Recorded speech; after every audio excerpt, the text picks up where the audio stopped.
जयपुर में विश्व पर्यावरण दिवस के अवसर पर राजस्थान के पूर्व मुख्यमंत्री अशोक गहलोत ने अपने सरकारी आवास पर पौधरोपण किया। पौधरोपण कार्यक्रम के बाद उन्होंने मीडिया से बातचीत की और पर्यावरण संरक्षण को लेकर आमजन से अधिक पेड़ लगाने की अपील की। उन्होंने कहा, बढ़ते प्रदूषण और जलवायु परिवर्तन के दौर में हर व्यक्ति की जिम्मेदारी है कि वह प्रकृति की रक्षा में योगदान दे। इस अवसर पर उन्होंने पर्यावरण संतुलन बनाए रखने के लिए सामूहिक प्रयासों पर जोर दिया। गहलोत ने युवाओं से भी पर्यावरण जागरूकता फैलाने की अपील की। कार्यक्रम के दौरान परिसर में हरियाली बढ़ाने का संदेश दिया। किसी का पहले मौसम बदलता था, अब मौसम बिगड़ता है। वही हालात हम देख रहे हैं चारों ओर। कभी गर्मी, कभी सर्दी, तापमान ऊपर नीचे होते रहते हैं। पूरी तरह ये सब कुछ हो रहा है, वो पर्यावरण का जो संतुलन बिगड़ रहा है, प्रदूषण हो रहा है, सब बातें मिली हुई है। मुझे याद है कि सबसे पहले इंदिरा गांधी जी ने जो है देश का नहीं दुनिया का ध्यान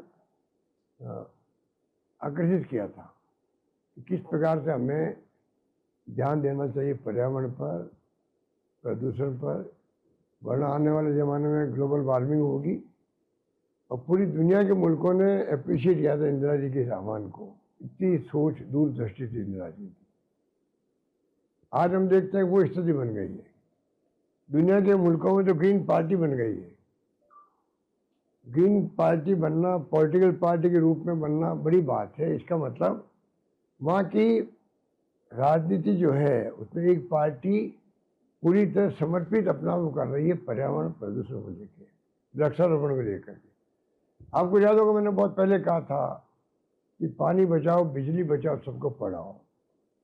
फिर जोड़ा उसके अंदर पानी बचाओ, बिजली बचाओ, सबको पढ़ाओ, वृक्ष लगाओ और बेटी बचाओ।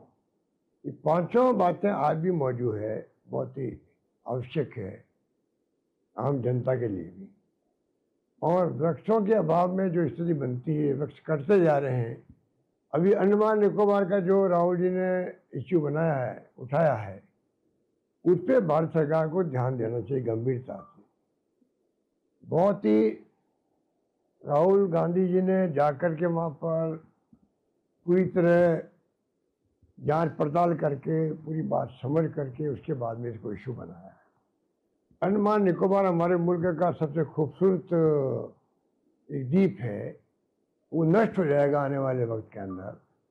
ऐसे कई उदाहरण मिलेंगे आपको जहाँ पूरी तरह राज्य सरकारें हो चाहे केंद्र सरकार हो, इनकी टॉप प्रायोरिटी का वक्त आ गया है कि बचाना है आने वाली पीढ़ियों के लिए देश को, देश की धरती को, देश के मिजाज को, देश के पर्यावरण को, देश के क्लाइमेट को।